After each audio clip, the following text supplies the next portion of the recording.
Behave చేసేది? Sorry అండి, ఏమనుకోకండి. ఒక్క 5 minutes ప్లీజ్.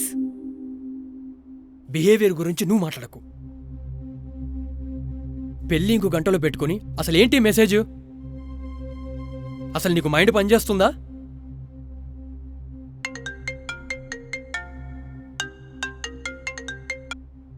అమ్మా అమ్మా అమ్మ వచ్చేస్తున్నానమ్మా. ఒక చిన్న మొక్కు ఉంటేనే గుడికి వచ్చానమ్మా. వచ్చేస్తున్నామ్మా. సరే, ఫోన్ చేసి దొబ్బేస్తున్నారు వర్ష.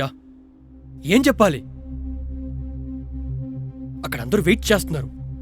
ప్లీజ్ ఫస్ట్ మనం పెళ్లి చేసుకుందాం, ఆ తర్వాత ఏదైనా ఉంటే మాట్లాడుకుందాం. పద వెళ్దాం. నాకు ఈ పెళ్లి ఇష్టం లేదు. పెళ్లి ఇష్టం లేదా? ఏం మాట్లాడుతున్నావు?